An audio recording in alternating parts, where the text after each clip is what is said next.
Bien, buenas noches con todos. Me presento.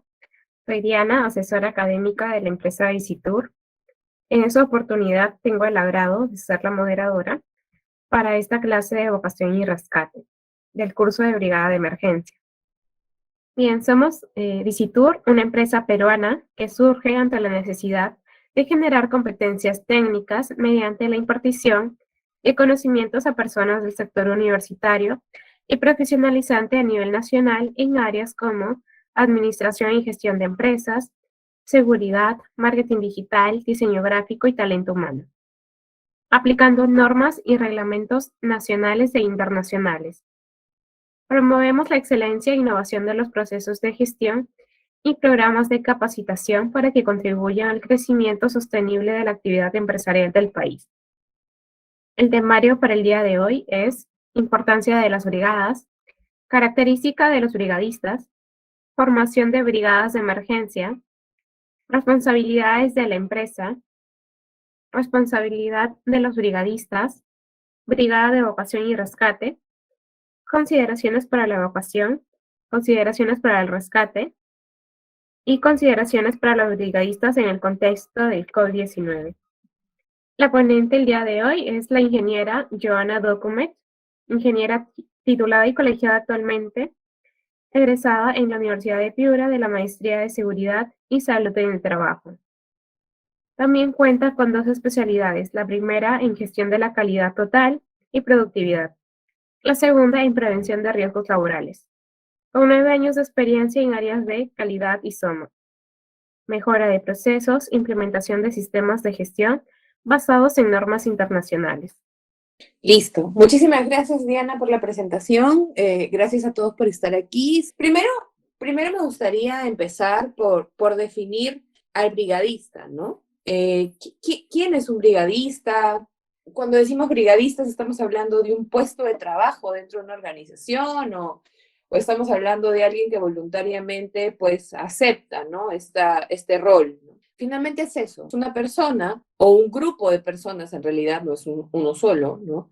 Que están organizados y debidamente entrenados para actuar antes, durante y después de una emergencia en una empresa. Generalmente son aquellas personas líderes con cierta, vamos a decir, tolerancia a las situaciones de emergencia, ¿no? Y que puedan actuar ya sea cualquiera de las emergencias para las cuales esté preparado como brigadista, ¿no? Finalmente, en el momento de emergencia, en el momento de la emergencia, estas personas se van a convertir en superhéroes, porque nos van a ayudar a resguardar la integridad y la vida de las personas que están dentro de nuestras empresas. Entonces, ese es un brigadista, es un rol que cumple una persona dentro de una organización, o una persona por decir que es el brigadista, ¿no? Ese rol no es que sea remunerado, ni hay una paga adicional por ser brigadista, sino es básicamente un tema voluntario, cada una de las personas, ¿sí? ¿Por qué serían importantes tener brigadistas? ¿Por qué es importante tener un brigadista dentro de una empresa? En realidad, las brigadas tienen una finalidad de, más allá de actuar en el momento de una emergencia, generar una cultura, una actitud, una cultura positiva, preventiva frente a la atención de cualquiera sea la emergencia. Esta formación de cultura va a estar basada pues en capacitaciones, en entrenamientos, en diálogos de seguridad, de manera tal que llegado el momento de esta emergencia, ya sus compañeros o las demás personas que se encuentran en su área de trabajo sepan cómo actuar en estas situaciones no deseadas. Además de cuidar a las personas, ¿no?, que se encuentran dentro de una organización, un brigadista también tiene un pensamiento orientado a cuidar, pues, las instalaciones, ¿no? A velar porque no hayan condiciones inseguras dentro de una empresa. Entonces, también, mediante las inspecciones que puedan hacer, va a detectar este tipo de condiciones no deseadas. Además, tiene una participación activa en conjunto con el Comité de Seguridad, que todas las empresas por normativas debemos tener si tenemos más de 20 trabajadores, ¿no? Ya que en conjunto con el comité van a actuar en la formación de esta cultura preventiva y evitar que sucedan situaciones no deseadas frente a una emergencia, ¿no? Entonces, una brigada puede ser de varios tipos. Hay brigadas que son multipeligro, hay brigadas que pueden ser de incendios y de derrames, hay brigadas como lo que hoy vamos a revisar que pueden ser de evacuación y rescate, hay brigadas que pueden ser pues de primeros auxilios, ¿no? Hay brigadas que pueden ser especialistas en un tipo de emergencia o hay brigadas que pueden ser especialistas en varios tipos de emergencia. Y esa definición la vamos a hacer cuando hagamos el diseño de esta respuesta de emergencia. Pero antes de meternos un poco en cómo hacer este diseño, ¿no?, de las brigadas, me gustaría que conversemos al respecto de qué características debe tener un brigadista. Cualquier persona puede ser brigadista, o realmente hay ciertas características que yo como miembro del equipo de seguridad, miembro del equipo de prevención, tengo que mirar en aquellas personas que decidan pertenecer a la brigada, ¿no? Una de las primeras características que yo debo ver en una persona que quiera pertenecer a las brigadas tiene que ser la verificación de su estado físico, de su salud, ¿no?, propiamente dicha, porque claro, ¿no? Muchas veces podemos tener muy buena voluntad, muchas ganas de ser brigadista, pero claro, de repente mi situación de salud no me lo permite, ¿no? Vamos a decir, de repente sufro pues de hipertensión y esta hipertensión puede ser gatillada por temas emocionales, ¿no? Entonces, probablemente cuando hay una situación de emergencia, mi reacción, ¿no?, frente a esta situación no vaya a ser pues la que se espera o la que se necesita. Entonces, por dar un ejemplo, ¿no? No es lógicamente el único ejemplo que puede haber. Pero por dar un ejemplo, vamos a decir que yo de repente tengo obesidad mórbida o tengo sobrepeso, ¿no?, que no me permite, pues, quizás ser ágil, ¿no? Entonces, todas esas evaluaciones de la condición física, del estado físico de la persona que desea ser brigadista, hay que revisar. Hay que revisarlas, ¿por qué? Porque recuerden que un brigadista durante una emergencia tiene que ayudar, ¿no?, a que las demás personas puedan evacuar, puedan ser rescatados. Y cuando uno tiene ciertas limitaciones físicas, ayudar a otra persona se nos puede complicar, ¿no? Entonces, es mejor por eso empezar revisando el examen médico ocupacional de esta persona para ver si tiene las condiciones físicas para poder cumplir con este rol, ¿no? Lo otro, y otra parte muy importante, es también verificar el tema psicológico, porque muchas veces frente a una emergencia no actuamos pues de la manera como hemos entrenado que íbamos a actuar, ¿no? Por diferentes motivaciones, no necesariamente porque no queramos, ¿no? Pero me ha tocado alguna vez en algún sismo personas que pues se desesperan porque de repente tienen familiares o de repente tienen personas enfermas en casa o personas con movilidad restringida a su cargo, bajo su responsabilidad. Entonces, ellos en realidad, más allá de sacar o rescatar a alguien o evacuar a alguien, piensan en salir ellos mismos, ¿no? No porque esté mal, no porque sea una mala reacción, sino simplemente es producto de su, vamos a decir, de su situación personal, ¿no?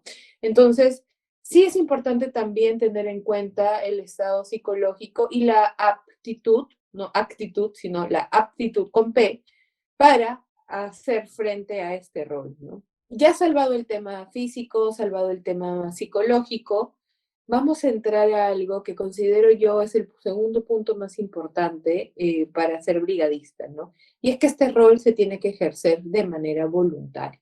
¿Y por qué lo menciono y por qué lo recalco como una característica de un brigadista? Porque claro, no es lo mismo, ¿no? Hacer algo por obligación que algo porque nos nace hacer. Entonces sí creo que hay un componente voluntario, hay un componente de cuidado al prójimo que debe estar implícito en las características de un brigadista, ¿no? Y es algo que sí tenemos que contemplar pues cuando hagamos la selección, ¿no? Tercer punto y no menos importante, tienen que ver con la capacitación y el entrenamiento. nos va a suceder que hay personas dentro de nuestro equipo o dentro de nuestra institución o nuestra empresa que probablemente ya traigan algunas competencias. No suele pasar que hay muchos bomberos voluntarios dentro de una organización, no por un tema organizativo, sino por una decisión personal. Entonces es importante identificar a estas personas para que nos apoyen en este tipo de actividades o en este tipo de roles, ¿no? También hay personas que sus anteriores trabajos pues ya han realizado actividades de rescate y evacuación y es conveniente pues que ellos de manera voluntaria pues formen parte de esta nueva brigada que estaríamos formando en esta empresa, ¿no?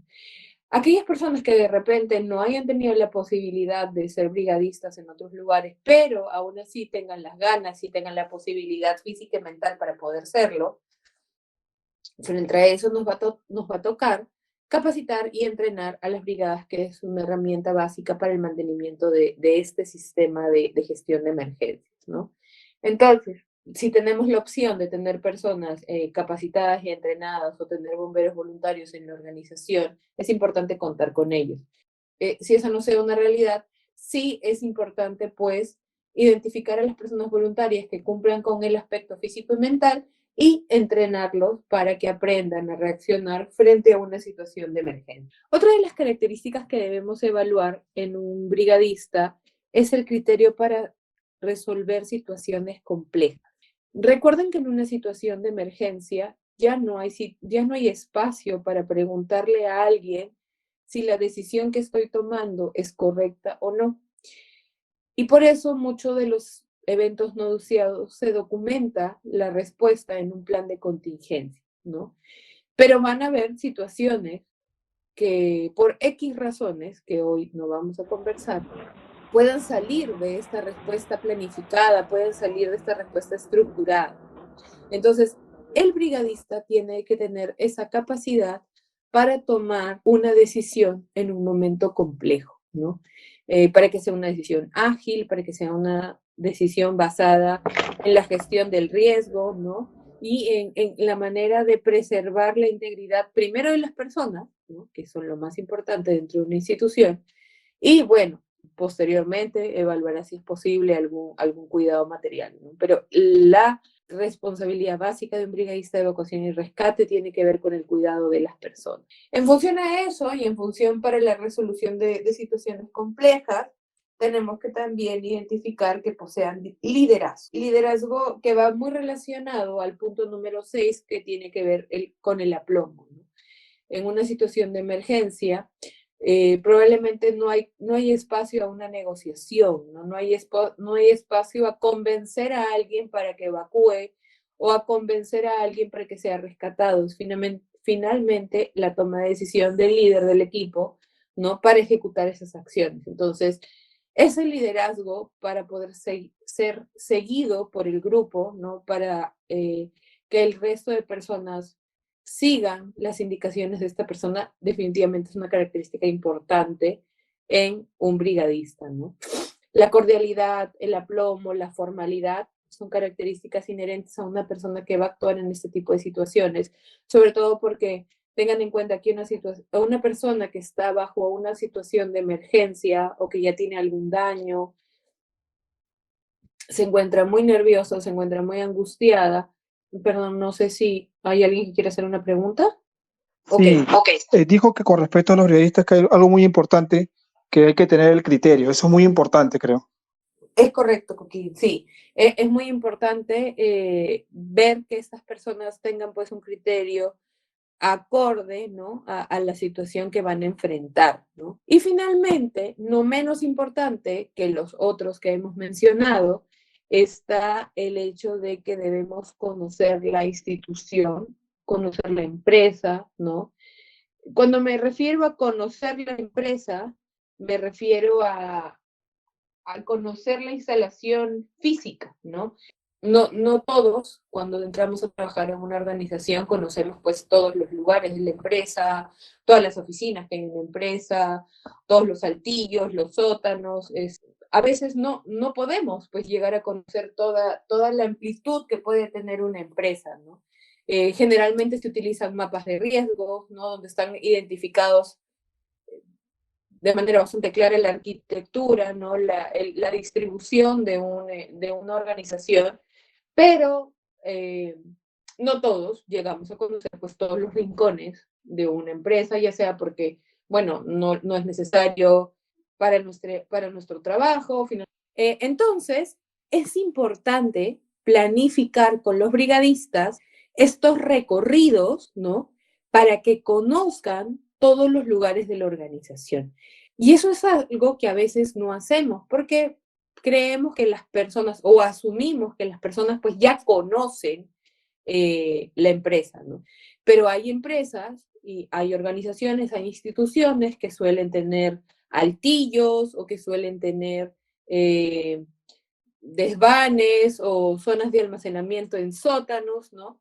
Entonces, es mejor que durante el entrenamiento conocer la institución no solamente esté enfocado en las actividades de la institución, en lo que hace, sino también en conocer la instalación, ¿no? Y por otro lado, no menos importante, es también conocer los procesos. Cuando yo digo procesos, ¿a qué me refiero? Vamos a decir, mi empresa es una empresa frigorífica, ¿no? Y el gas refrigerante para todo mi sistema frigorífico es el amoníaco, ¿no? Entonces, yo como brigadista, seguramente alguno de mi brigada o alguien de la empresa se va a encargar de bajar la llave, ¿no?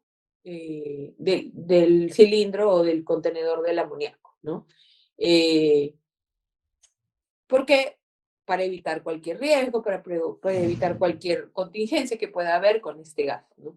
Entonces, es importante no solamente conocer físicamente la organización, sino también conocer qué tipo de actividades o qué tipos de riesgos hay dentro de esa empresa, ¿no? Entonces, estas son las características básicas, que yo creo que son bastante importantes. Claro, sobre estas características básicas ya viene pues una adecuación a cada una de las realidades o a cada una de las emergencias que puedan existir. Por ejemplo, si yo formo parte de una brigada de atención de derrames, ¿no? Seguramente voy a tener que tener alguna competencia en no solamente evacuación y rescate, sino también en atención de derrames, en usos de kit antiderrames, en temas de materiales peligrosos, etcétera, etcétera, ¿no? Estas son características básicas y generales para un brigadista, ¿no? Entonces, para formar una brigada de emergencia, lo primero que tengo que hacer es determinar la necesidad de formar esas brigadas, ¿no? Es decir, ¿qué brigada debo tener? ¿Y cómo voy a determinar esa necesidad? En base a un análisis de riesgo. Por ejemplo, y me pasa mucho que lo veo cuando hacemos algún trabajo, ¿no? Vamos a un colegio, ¿no? Vamos a un colegio, ¿no? Para evaluar las brigadas que tienen y veo que dentro de su plan tienen brigadas de atención de emergencias con materiales peligrosos. Entonces yo, lógicamente, pregunto, bueno, ¿y qué materiales peligrosos almacenan dentro de este colegio, no? De repente me hace pensar que de repente tienen un comedor, una cocina, ¿no? Y tienen por ahí. O sea, tratas un poco de entender, ¿no? Cuando empiezas a hacer el análisis de esos riesgos, te das cuenta que materiales peligrosos no tienen, ¿no? Más que por ahí, aquellos que se puedan utilizar pues en la limpieza, ¿no? En la desinfección de las aulas, que generalmente son de uso doméstico. Entonces, sí, claro que hay que trabajar con las personas de limpieza para asesorarlos en temas de daños a la salud, pero es poco probable pues que una botella de lejía Liguria, ¿no? Más allá de derramarse y poder ser recogida con un paño por el mismo personal de limpieza, nos vaya a generar algún impacto significativo, ¿no? Entonces, es importante esta determinación de la necesidad, pero lo más importante es hacer esta determinación de la necesidad ad hoc a lo que nos sucede en nuestra organización, ¿no? Evacuación y rescate es una brigada que es bastante común que todos la tengamos por la situación geográfica en la que vivimos, ¿no? Estamos muy propensos a tener sismos, si alguno se encuentra cercano a la costa, probablemente tengan tsunamis. Entonces, sí es una brigada que puedas manejar de manera general, ¿no? O una brigada de primeros auxilios, ¿no? Finalmente, pues todos vamos a requerir, dado una emergencia, atender de manera, como primera respuesta a alguien, ¿no? Pero sí hay algunas otras brigadas que van a depender mucho de ese análisis, de esa necesidad, ¿no? Entonces, una vez determinada esa necesidad, una vez determinada cuáles son los riesgos reales a los que como organización estoy expuesto, tengo que analizar la vulnerabilidad. ¿Qué quiere decir la vulnerabilidad? ¿Qué tan posible es que ese riesgo se materialice? Y cuando ese riesgo se materialice, ¿qué tanto daño me puede causar? ¿No? Entonces, cuando uno analiza qué tan vulnerable es, ¿no?, frente a algún riesgo, va a determinar qué recursos y cuántas personas requiere para hacer frente a esos riesgos en una primera respuesta, en una segunda respuesta o lo que determine en base a los recursos que pueda tener cada organización. Y en esa evaluación y en esa definición de estas vulnerabilidades vamos a caer en el tercer paso, vamos a caer en la definición de clases, ¿no?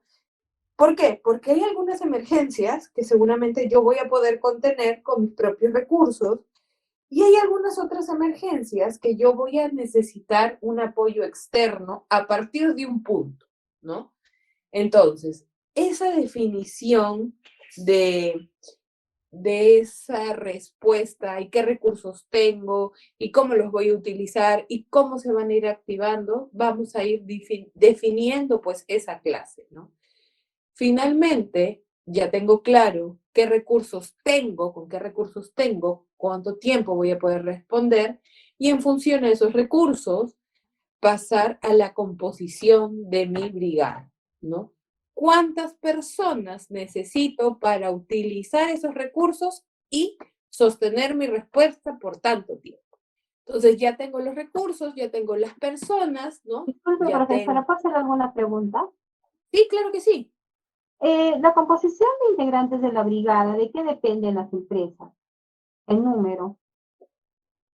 De lo que justamente estoy explicando ahorita, María. Por ejemplo, si tú tienes vamos a decir, 5 tanques de respiración asistida, tu brigada no puede ser mayor a 5, porque solo tienes 5, ¿no? Entonces, en función de tus recursos, calculas la cantidad de personas que debe haber en tu brigada. Por ejemplo, si no estamos hablando de, vamos a decir, de recursos de ese tipo, ¿no? Y tienes más un área, ¿no? Y en un área tienes, vamos a decir, unas 25 personas dentro de de un aula, por decir, ¿no? 25 personas dentro de un aula. Nunca el número de brigadistas debe ser menor a 2, ¿no? Y lo recomendable es trabajar en números pares. Entonces, lo mínimo que tú deberías tener son 2 personas. Si tienes la posibilidad de tener más personas y lo que dicen las normas internacionales es que la relación es un brigadista por cada 5 personas. Entonces, si estamos hablando de lo óptimo, es que debas tener 6 personas en un aula de 25 personas, ¿no? Esos son referentes internacionales. No existe una reglamentación peruana para decir este tipo de información, ¿no? Pero entonces, hay un análisis de cantidad de personas, hay un análisis de recursos y en función a eso hay una determinación del número de integrantes de la brigada, ¿no? Por ejemplo, hay empresas que tienen equipos de seguridad dentro de su organización y el equipo de seguridad también generalmente se trabaja en grupos de 2 personas.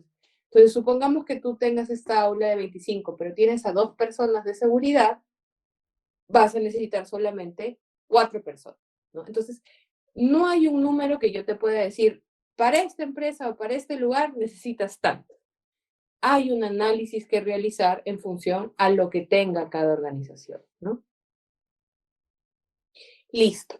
Una vez que se haya determinado qué recursos tenemos, cuántas personas necesitamos en función a nuestra realidad y a nuestros recursos y a nuestra posibilidad de personas que puedan ser brigadistas, lo primero que debo hacer es reglamentar cómo va a funcionar las brigadas, ¿no? ¿Qué significa reglamentar? Significa escribir cuál exactamente va a ser la respuesta, en qué momento va a actuar, qué es lo que va a hacer, cuántas personas se necesitan para que hagan una cosa, cuántas personas se necesitan para que hagan otra cosa. Es decir, determinar las tareas, los responsables y entrenar a la brigada en base a este reglamento de funcionamiento, ¿no?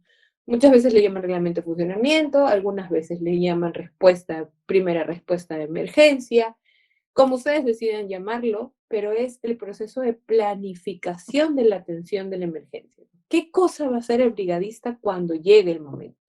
¿No? Una vez reglamentado, tiene que haber, pues, una verificación, una selección, una revisión de todos aquellos equipos que se requieran para la atención de emergencia. Por ejemplo, si para la evacuación y rescate yo requiero un megáfono, ¿no? Para poder ser escuchado, para poder utilizar la alarma del megáfono o la bocina del megáfono, pues tengo que verificar que mi megáfono tenga pilas, si es a pilas, o esté cargado, si es eléctrico. Si necesito, no sé, voy a poner un ejemplo, paletas señaleras para no sé, decir que este es el área de evacuación, pues verificar que las paletas estén disponibles, ¿no? Si necesito tener botiquines, si necesito tener camillas, si necesito tener todos estos implementos y equipos, en este momento tengo que verificar que estos implementos estén seleccionados, que estén en buena calidad, en buen estado, si requieren mantenimiento, que tengan mantenimiento, ¿no? Entonces, ese es el proceso para formar una brigada. Ya hemos revisado cómo vamos a formar nuestra brigada, ¿no? Algunas secuencia lógica de actividades para formar mis brigadas. Pero ahora vamos a hablar de cuáles son las responsabilidades de una empresa, ¿no? ¿Cuál es esa responsabilidad que tiene la organización frente a este establecimiento de las brigadas? Adicional a todo lo que ya hemos conversado, es lógico entender que la empresa va a dotar de implementos de prevención, de implementos de atención de emergencias para los brigadistas, ¿no? No es posible pensar, pues, que un brigadista, pues, tenga que comprar su botiquín, ¿no? O tenga que comprar su chaleco, ¿no? O tenga que comprar su megáfono, ¿no? Son recursos que la empresa debe entregar. ¿Por qué? Porque quien tiene la obligación de velar por la prevención de las personas que están dentro de su institución es la empresa, ¿no? Además de entregar los recursos necesarios para la atención de estas emergencias, la empresa tiene que decidir apostar por invertir en tiempo de capacitación y de entrenamiento de los integrantes de esta brigada, ¿no? Es decir, cuando yo me refiero a tomar la decisión, significa, ok, voy a entender que una vez al mes, Joana, que es brigadista de evacuación y rescate, va a dedicar 2 horas de su día a hacer una inspección de rutas de evacuación, de luces de emergencia, de escaleras, de pasamanos, etc. Tengo que yo como empresa entender que eso es parte de mi actividad preventiva y que es necesario dar este tiempo para que se realice esta verificación y o entrenamientos cuando sea el caso, ¿no? ¿Por qué? Porque es parte de la actividad preventiva que va a realizar un brigadista, ¿no? ¿Alguien tiene la mano levantada, me pareció? Sí, soy Aldo Moris, señorita. Hola Aldo, ¿cómo estás? La consulta es para por ejemplo, donde yo trabajo, la empresa, por ejemplo, a los brigadistas, la empresa tiene la obligación, o sea, de capacitarle o sea, mensualmente, o uno mismo también, si uno se quiere pertenecer para la brigada. O No, sea, no hay una obligación, vamos a decir, si cuando hablamos de obligación, hablamos de una obligación legal. ya. La única obligación de capacitaciones de seguridad y salud está en la ley 29783 y son 4 anuales, ¿no? Estamos hablando de las responsabilidades que debe tener una empresa para hacer una correcta gestión. Y en ese contexto, más que una obligación, voy a decir que es una excelente práctica, ¿no? Claro, porque si yo como brigadista no estoy capacitado, ¿cómo pues voy a tener una respuesta adecuada frente a una emergencia, ¿no? Entonces sí hay una responsabilidad, y por eso lo pongo así, de la empresa de asegurar tanto los recursos, el tiempo y las capacitaciones para estas personas, ¿no? Ah, ya, Y pero en el plan de la capacitación, la empresa está para que siempre estén capacitando a los brigadistas. Está en esa, es la eh, responsabilidad de la es la organización. responsabilidad, creo, Así o sea, es de correcto. capacitarle. Ah, ya, Es ya, correcto. ya, ya. Ok, ok, ok. Listo.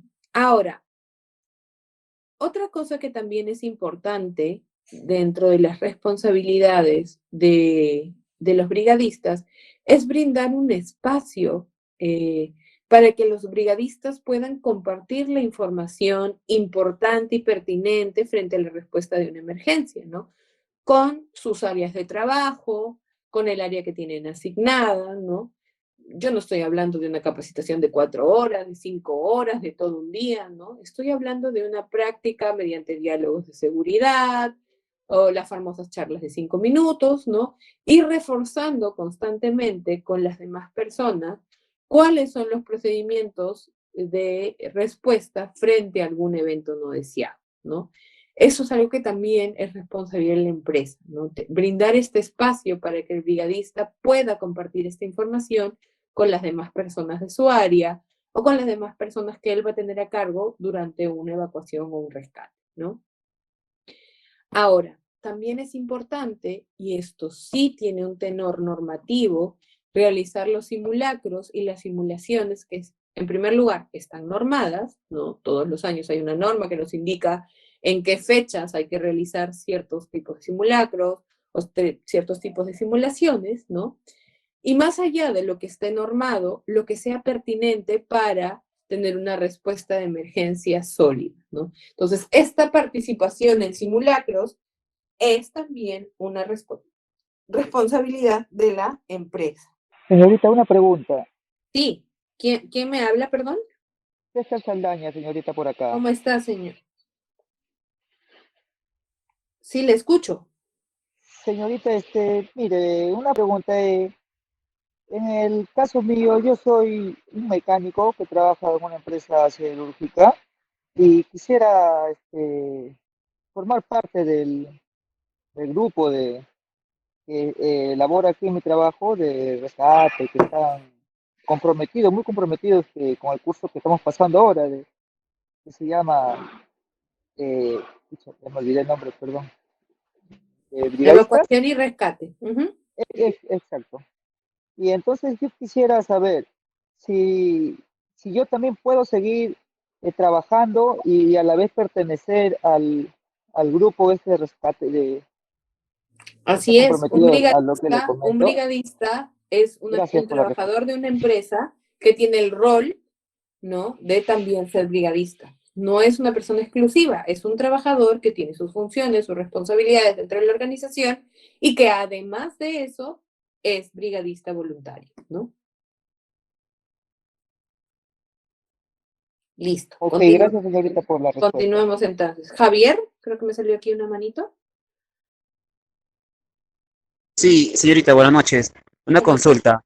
Dime. Este, cuando se hace la evaluación, tanto primaria, secundaria, evaluación de los riesgos, de los peligros, y asimismo, el equipo necesario que tiene la empresa es de repente básico. La pregunta es, ¿bajo qué normativo el suscrito puede solicitar a la empresa o a la entidad que la adquisición de más equipos, es decir, EPPs, cuerdas dinámicas, estáticas, motobombas contra incendio, hachas, linternas, pero ¿bajo qué sustento Mira, normativo puedo solicitar? no hay una normativa que te diga cuántas cuerdas, cuántas eslingas o cuántas canastillas. Necesita tener una organización. Pero si lo que buscas es tener un sustento para demostrarle a la empresa que es necesario adquirir ese tipo de recursos, ¿no? Porque bajo la evaluación de riesgos es lo que se necesita para controlar esos riesgos. Yo te sugiero que te vayas a la Ley de Seguridad y Salud en el Trabajo y ahí hay un principio de prevención. Y en ese principio de prevención está claramente estipulado que son los empleadores quienes tienen que buscar todos los recursos necesarios para prevenir los riesgos, tanto de la seguridad y la salud de los trabajadores, ¿no? Y la Ley de Seguridad y Salud en el Trabajo es una ley que tiene alcance a entidades público-privadas, etcétera, ¿no? Entonces, no vas a encontrar precisamente un requisito legal que te diga cuántas hachas, cuántas cuerdas, cuántas camillas, cuántos botiquines, cuántos, pero sí hay una obligación por parte del empleador por asegurar que todos los recursos para generar prevención estén disponibles en la organización, ¿no? Si lo que buscas es un requisito por ahí, yo te sugiero que vayas por ese tipo de normas, ¿no? Sí, listo, gracias. Asimismo le quería hacer la siguiente consulta. Para la que son el tipo de embarcaciones, tanto, digamos, mercantes o otro tipo de embarcaciones menores, la pregunta es, ¿hay alguna normativa Sí, específica o es hay que... normativas internacionales en rescate marítimo, que no vamos a revisar el día de hoy porque esta es una capacitación general, pero sí podrías revisar, hay bastante normativa y en el sector marino hay mucha respuesta de emergencia ya establecida, ¿no? Esta es disposición libre, así que búscalas en Google, las vas a encontrar tranquilamente, ¿no? Buenas noches. Puedes Listo, buscarlo gracias. en reglamentación de la OMI. OMI es el Organismo Marítimo Internacional. Ahí te puedes buscar toda la información al respecto sobre los, en caso de derrames, qué hacer, incendio a bordo, todo eso, mi estimado. Listo, gracias. Listo, sigamos por favor, chicos. Vamos a revisar la parte de etapa preventiva, ¿no? Yo he querido dividir las responsabilidades de las brigadas.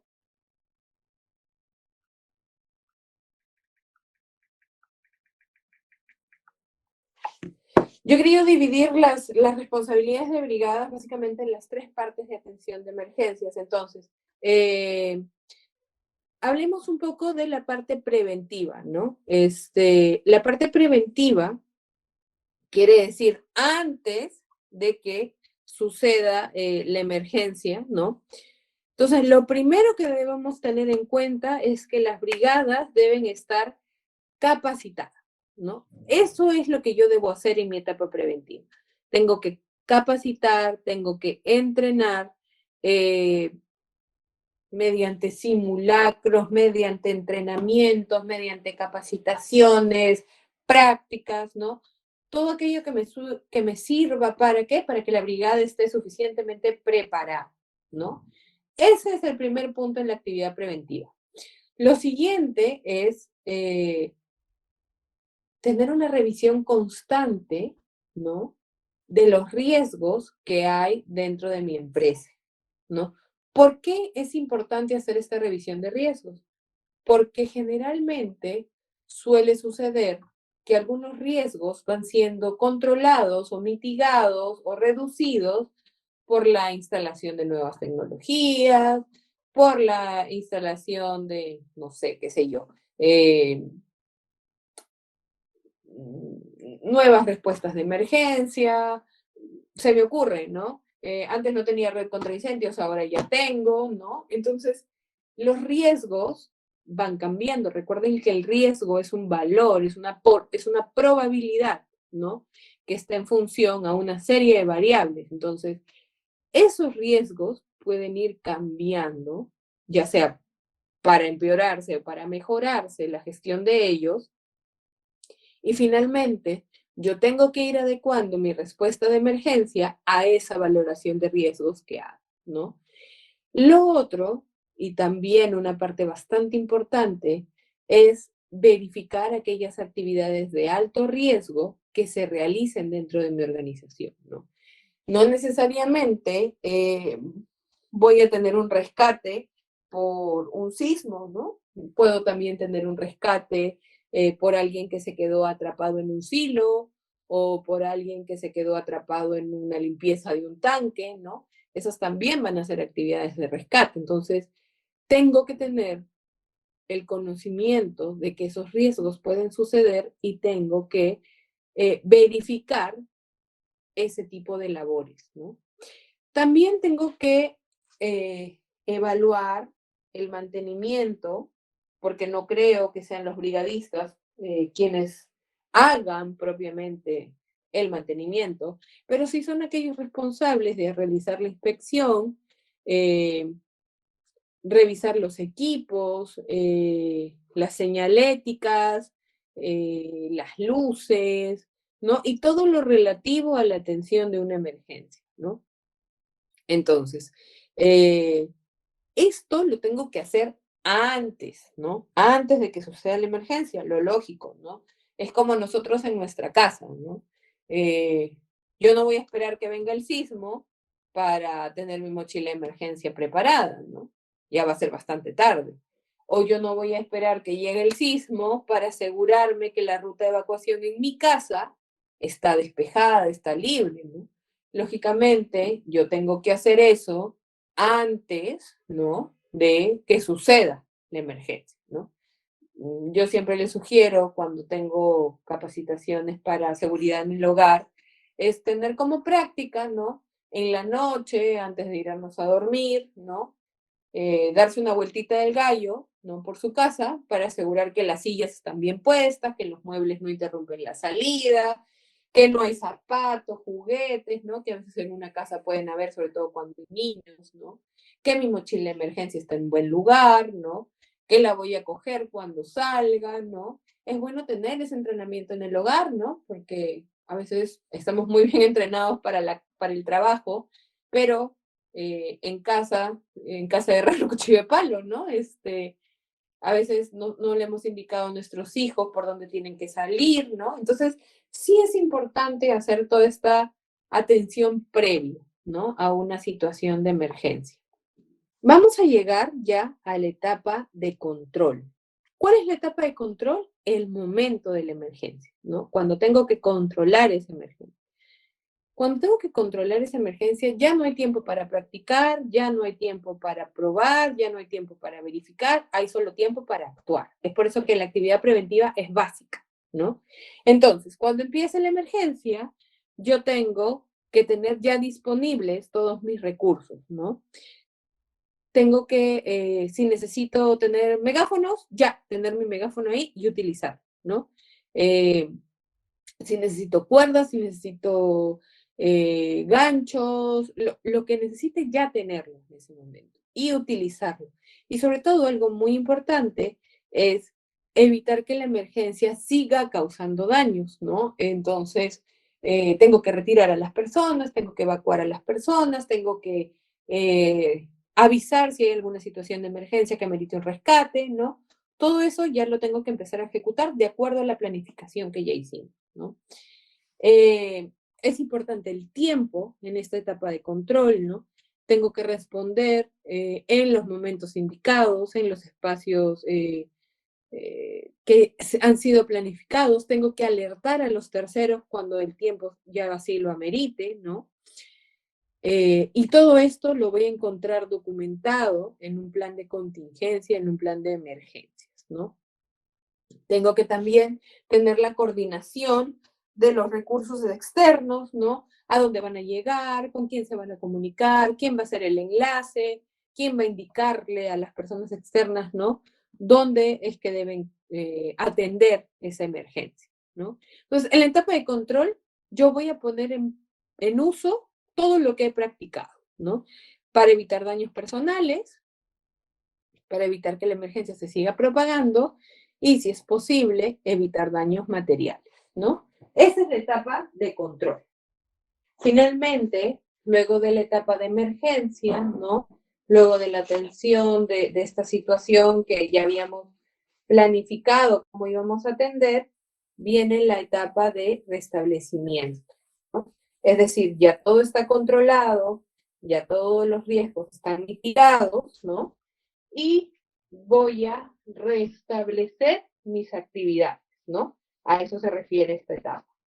En esta etapa, lo primero que debo hacer es, ya sea si es el equipo o la brigada de evacuación y rescate que tiene esas competencias, ingresar ellos con los debidos equipos de protección, con el debido conocimiento, para hacer la verificación del área, para inspeccionar las condiciones y ver si es seguro que las demás personas regrese, ¿no?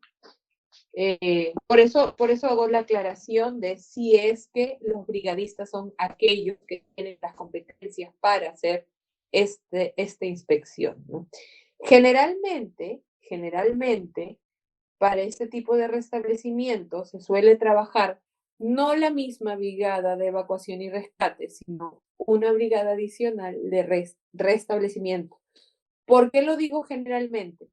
Porque hay un agotamiento físico al momento de realizar el rescate y la evacuación. Entonces, es probable que en este momento de restablecimiento las personas dedicadas a hacer esta rol estén en un proceso de recuperación, ¿no? Y serán otros los encargados de verificar que las áreas se encuentran en condiciones de seguridad para volver a ser ocupadas, ¿no? Además de eso, hay que estar atentos, ¿no?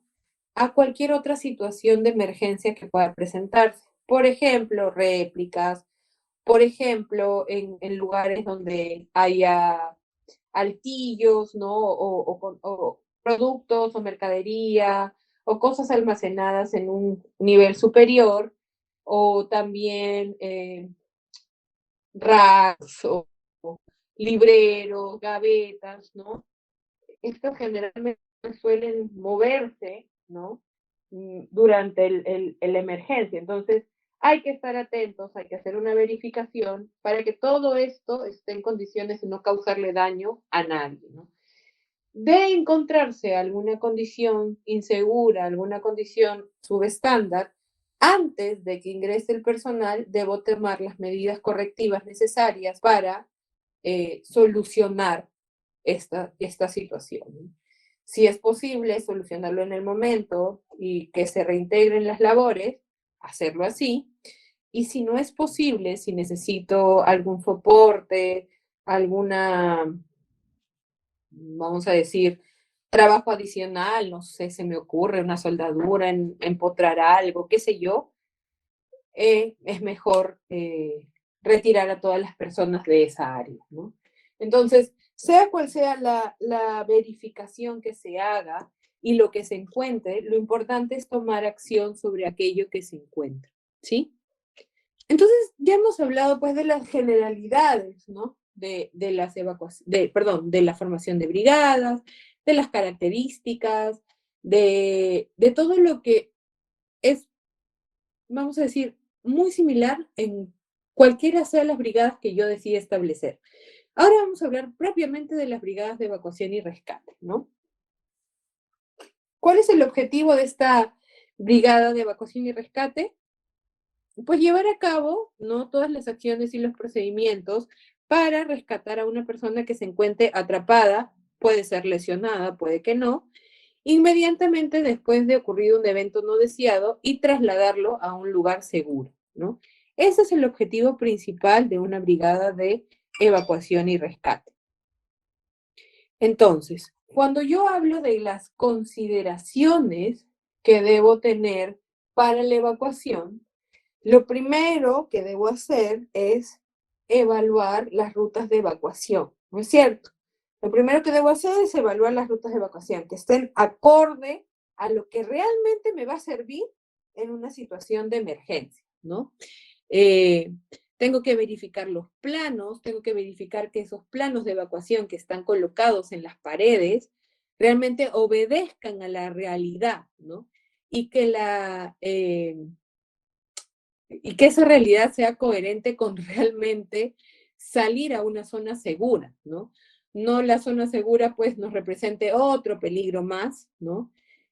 O también hay que tener en cuenta que muchas veces por malas prácticas que cometemos en nuestras empresas, esas zonas seguras están utilizadas para almacenar otras cosas o a veces hasta se utilizan como estacionamientos, ¿no? Entonces, tengo que verificar que toda esa ruta de evacuación que está definida, que está puesta en mi plano de evacuación, que está generalmente publicado en el ingreso de mi empresa, realmente sea acorde a una zona de evacuación, ¿no? Otra de las cosas que tengo que verificar, y era lo que les comentaba hace un momento, es que todo esté libre, ¿no? No solamente los puntos de encuentro, sino también las rutas en sí, ¿no? Por ejemplo, a veces tenemos como mala práctica almacenar en los pasillos o no cerrar nuestros cajones, ¿no? Entonces, todo eso representa un riesgo al momento de una evacuación.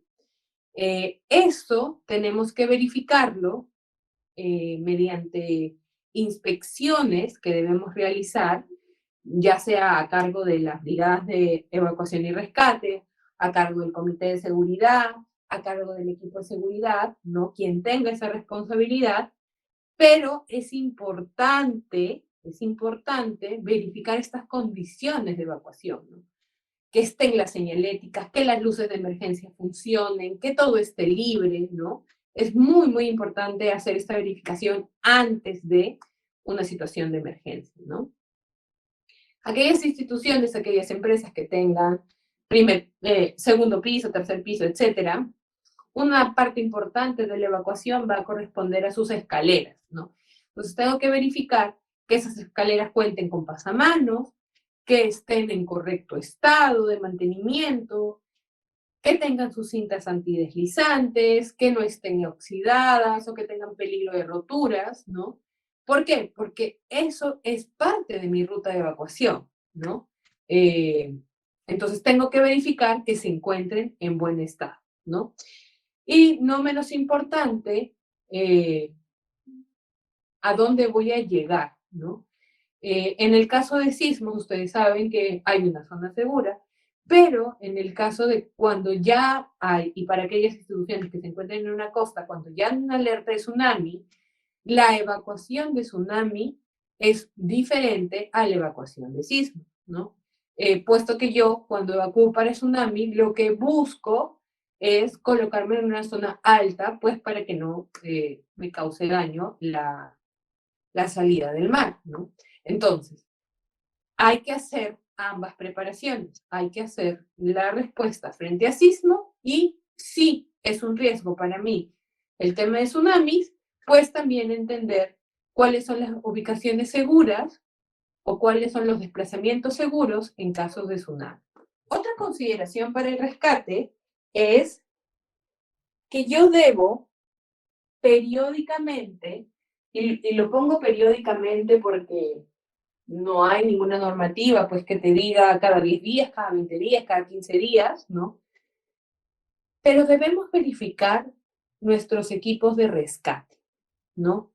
Debemos tener como práctica recurrente la verificación de nuestros equipos de rescate.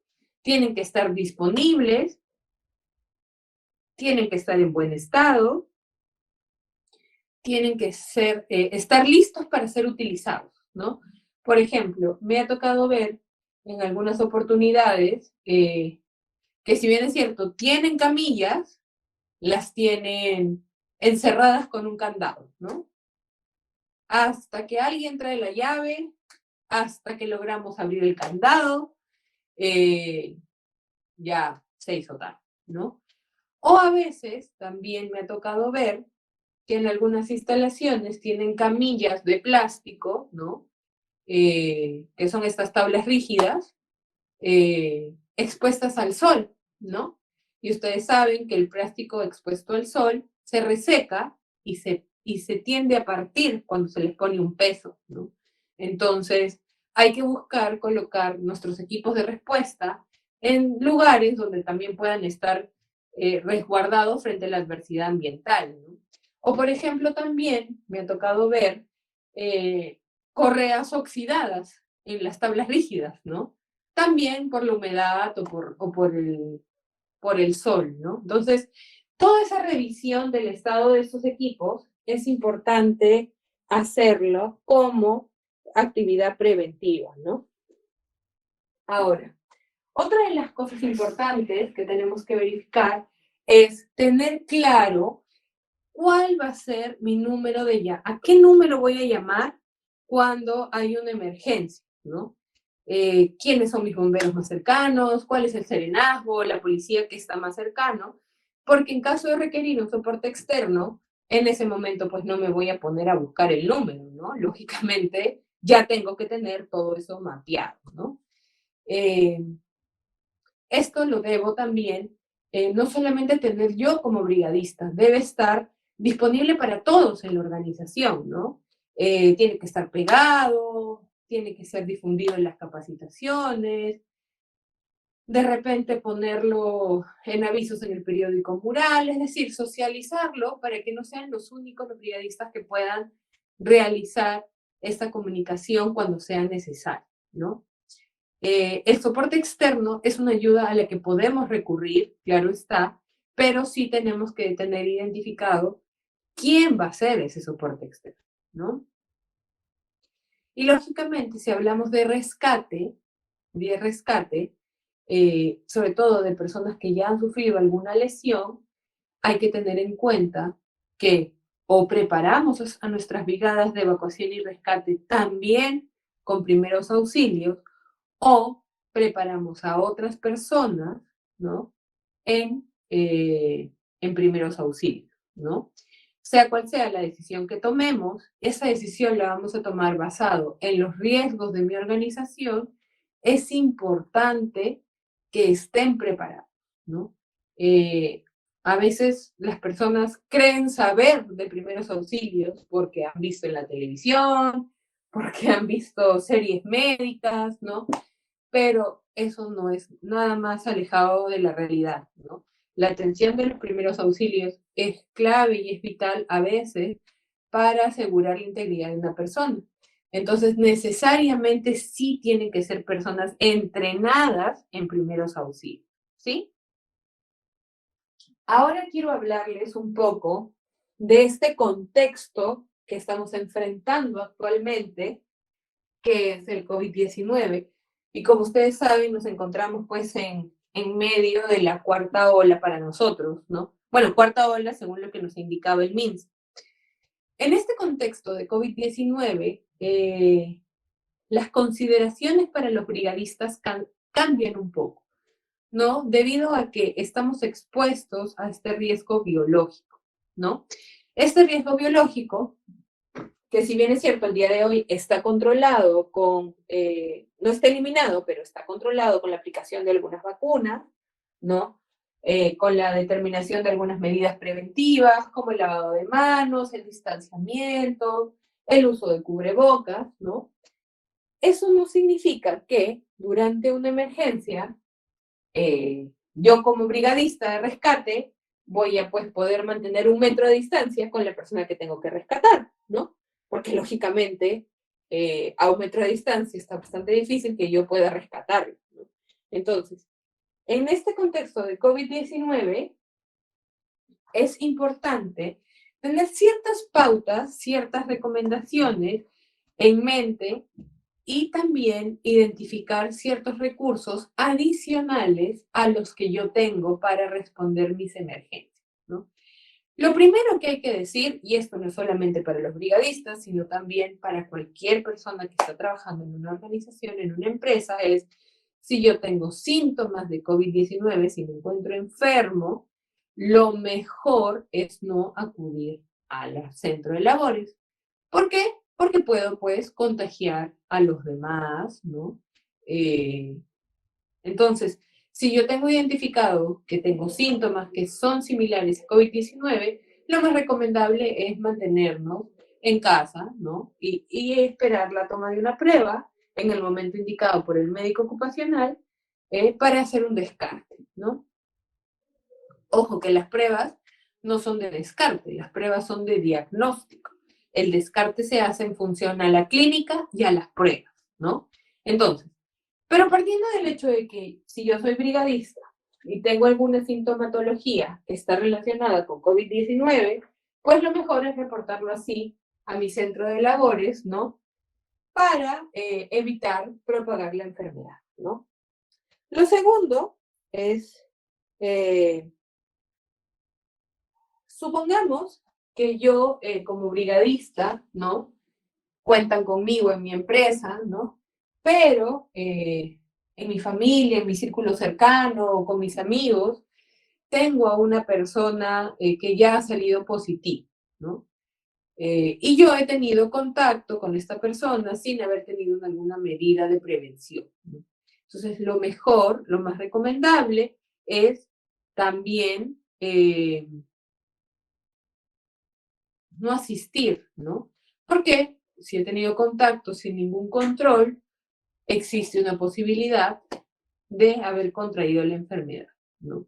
Entonces, en estas dos situaciones, ya sea que yo me sienta enfermo o que yo sepa que haya tenido un contacto con alguien positivo para el COVID-19, es importante tener esa responsabilidad de comunicarlo a la empresa para que sepan que de repente un brigadista el día de hoy no va a asistir, ¿no?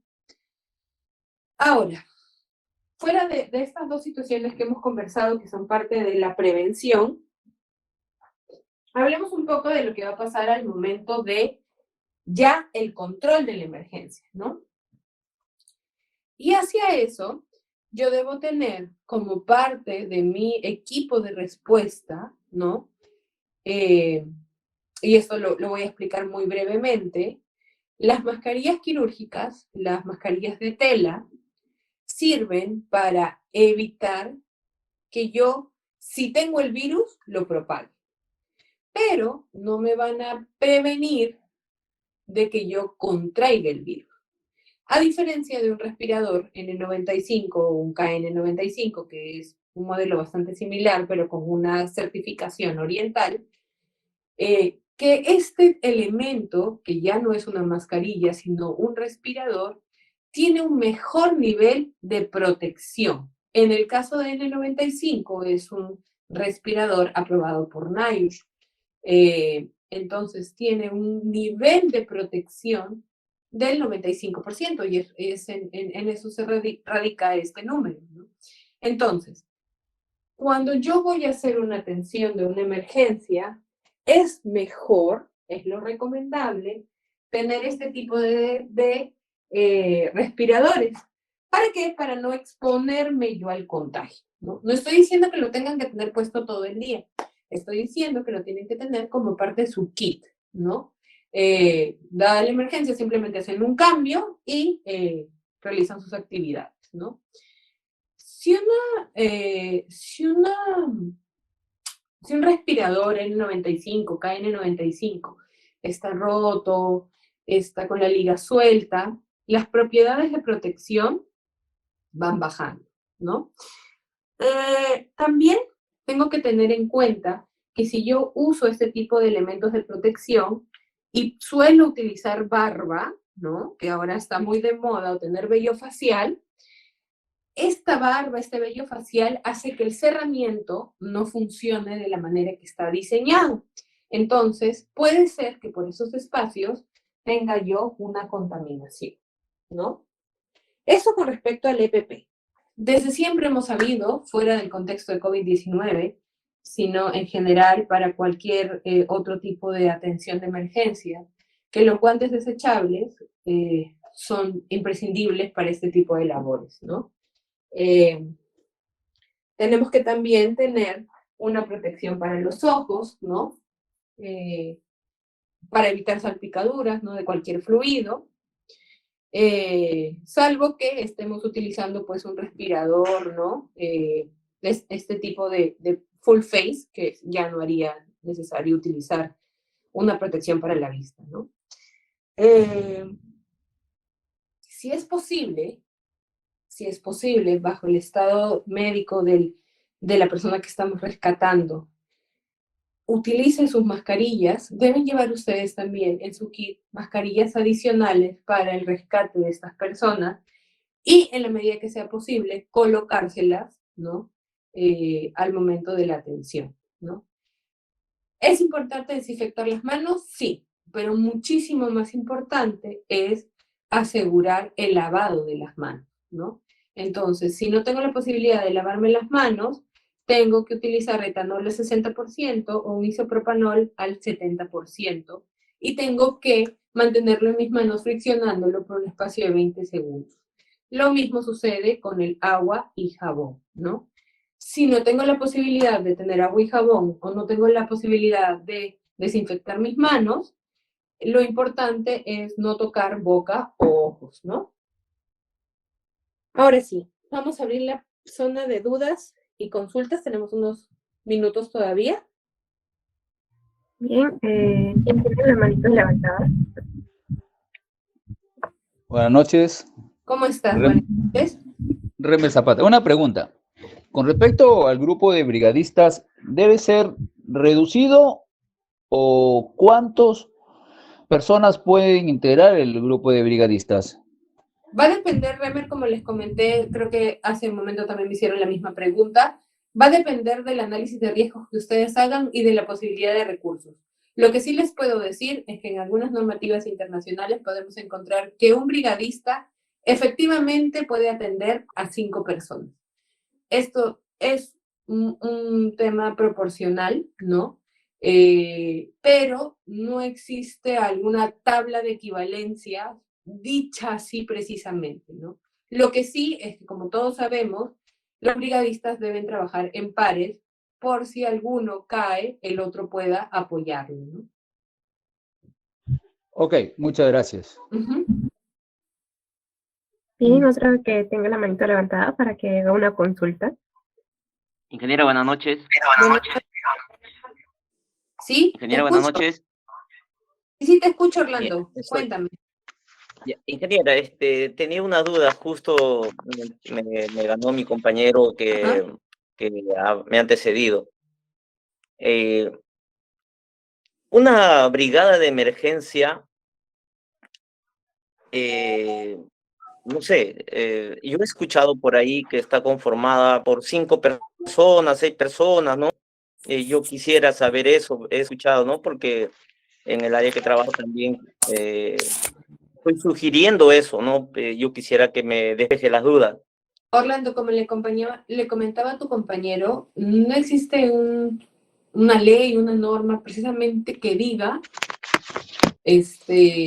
cuánto es el mínimo, ¿no? Está en función a la evaluación de riesgos que ustedes hagan. Lo que sí es una muy buena práctica que sea un número par para que trabajen en pareja, ¿no? Y como le comentaba Remen hace un momento, hay alguna normativa internacional que menciona que un brigadista puede atender correctamente, eficazmente, con toda la precisión del caso a 5 personas, ¿no? Eso es lo máximo que he encontrado con respecto a cantidad, ¿no? Pero lo que sí te puedo decir, Orlando, es que independientemente de la cantidad que exista, siempre tiene que haber una evaluación de riesgos, ¿no? Si en esa evaluación de riesgos determinas que son 6, ok, 6 son los que tú tienes que tener, ¿no? Si determinas que quizás son 5, te sugiero que trabajes con pares, ¿no? Para que vayan en parejas, ¿no? Bien, está bien. Gracias por tu pregunta. Es proporcional a la cantidad de personas, algo así, ¿no, ingeniera? Proporcional a la cantidad de personas por área. Aló. Sí, buenas. Buenas noches. Mire, la cuestión de número de brigadistas no es amontonar ni tener un montón, sino durante la preparación y el entrenamiento a los brigadistas, cada uno por su vocación escoge en qué rubro puede intervenir. Un rescatista, un desescombrador, un zapador, camilleros, los que portan heridos, en fin. No se les puede decir a todos hagan esto, sino se tiene que especializar a la gente. Y si hay que especializar a la gente, no se especializa a todos en el mismo rubro. Claro que todos sabemos todo, pero mejor es y recomendable escoger un rubro de lo que pueda uno intervenir. Listo, muchísimas gracias por tu aporte. Sí, acá también tiene una mano levantada. Miguel. ¿Moisés? Sí. Cuéntame, ¿cómo estás? Un aporte, buenas noches. Referente al número 5 que hacía el comentario un compañero anterior, Viene de las brigadas de defensa civil. 5 era el número porque se contaban 4 camilleros y un atendedor. De ahí viene el número 5, el de 5 brigadistas por 5 componentes por brigada, ¿sí? Más que todo es eso. Gracias. Gracias, Moisés. Bien, Gerardo también tiene la mano levantada. Buenas noches. Mi consulta era, bueno, yo soy instructor de un colegio en San Juan de Lurigancho. Y bueno, estamos haciendo la implementación para lo que son extintores, entonces, y para los rutas de evacuación de los alumnos. Quisiera saber si se podría formar brigadas con los alumnos, no necesariamente tienen que ser profesores. Gracias. Yo te sugeriría que evalúes con qué alumnos, ¿no? Porque si estamos hablando a alumnos de inicial y primaria, probablemente no tengan la responsabilidad de actuar frente a este tipo de eventos, ¿no? Y no sé si los adolescentes que están en secundaria tengan este rol de responsabilidad, ¿no? Recuerda que un brigadista, y lo hemos mencionado cuando hemos conversado respecto de las características, tiene que tener cierto liderazgo, cierta respuesta frente a emergencias, ciertas características que no estoy segura que los alumnos de edades menores, ¿no?, puedan cumplir, ¿no? Entonces, yo te sugiero que hagas un análisis y que les determines a ellos ciertas tareas que en función a su habilidad y a su competencia y a la edad que tienen, puedan aceptar, pero aquellas otras que sean de mayor responsabilidad, sí lo canalices con los adultos, ¿no? Ok, gracias. Ya, pasó eso medio más. Bien, acá en el chat también hay algunas cuantas preguntas. La primera, a ver, dice Clean Lavado. Buenas noches, disculpe, tengo... Ah, no, que avisaba que íbamos a salir de la red. Bien, Renber Zapata dice, en la empresa para la cual laboro tenemos formadas brigadas de emergencia. Nosotros como brigadistas podemos pedir a la empresa que nos compre los equipos para las brigadas. La empresa debe comprar los equipos para las brigadas. Es parte de la actividad preventiva que debes realizar.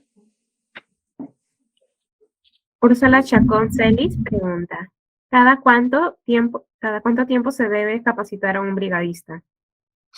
Va a depender de en cuántos peligros los estés capacitando, ¿no? Pero, por ejemplo, en el caso que yo tengo a mi cargo, los brigadistas se entrenan cada 2 meses, ¿no? Y el mes que no entrenan, hacen inspecciones. Bien, gracias. Acá también Elmar Trujillo pregunta, ingeniera, si una camilla rígida es expuesta al sol, ¿qué tiempo puede ser su uso y descartarlo? Va a depender de la inspección que le hagas, ¿no? No te sé decir si te va a durar 1 mes o 2 meses, porque yo he tenido camillas expuestas al sol que no me han alcanzado a durar ni 1 mes, porque al momento de probarlas se rompían, ¿no? Porque se secan. Entonces, lo mejor es ubicarlas en una zona donde no puedan tener este tipo de daños, ¿no? Bien, gracias. Y bueno, por el momento la última pregunta del chat es de Dani Oban. Dice, buenas noches. Más que consulta es un comentario. En las empresas privadas, si se cuentan con estos equipos de brigadistas con equipos mínimos para atender las diferentes emergencias, pero lamentablemente en las instituciones públicas como en la que trabajo, hay brigadas del momento, solo en sede central, para hacer la finta en el simulacro, pero la realidad es que en las demás sedes no existen estas brigadas de rescate y el personal no está preparado para afrontar una emergencia. Sí, hay que trabajar para cambiar esas realidades, ¿no? Porque las emergencias pueden darse en la central y en las sucursales también, ¿no? Ingeniera, Sí, buenas noches.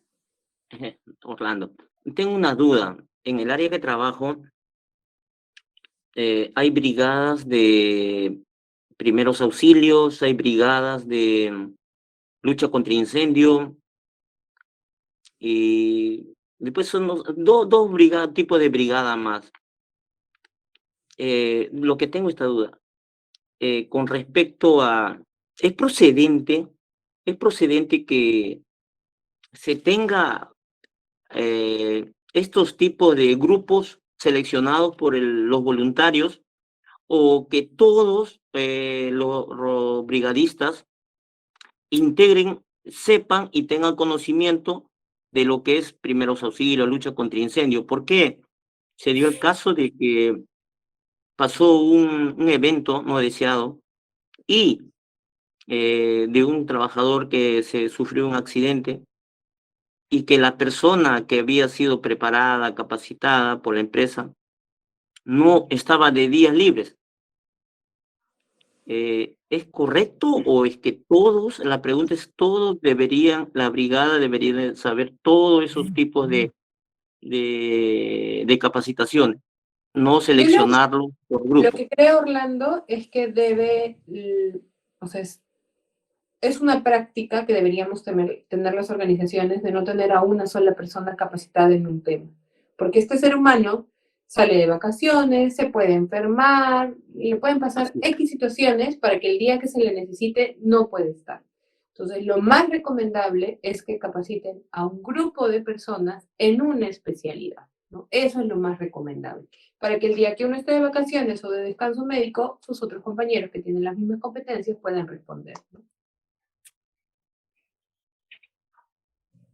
Correcto, ingeniero. Bien, gracias. Renber Zapata también tiene la mano levantada. Sí, ingeniera, otra preguntita. Claro que sí. Con respecto a los equipos que la empresa debería de comprar, en el caso, ¿cómo podríamos solicitarlo? ¿En base a alguna normativa o simple canalizarlo con el área de seguridad? Para que Yo creo que, Renber, lo que tienes que hacer ahí es hacer el análisis de riesgos, ¿no? Ese análisis de riesgo te va a determinar cuáles son tus riesgos significativos y qué controles necesitas para esos riesgos. Esos controles son lo que debe implementar una empresa, ¿no? Ahora, si tu pregunta es, ¿quién lo debe canalizar? Tienes varios estamentos para hacerlo. Si tienen un equipo de seguridad, el equipo de seguridad. Si no tienen un equipo de seguridad, tienen un comité de seguridad si tienen más de 20 personas. Si no tienen un comité de seguridad, tienen un supervisor de seguridad, que es para empresas de menos de 20 personas.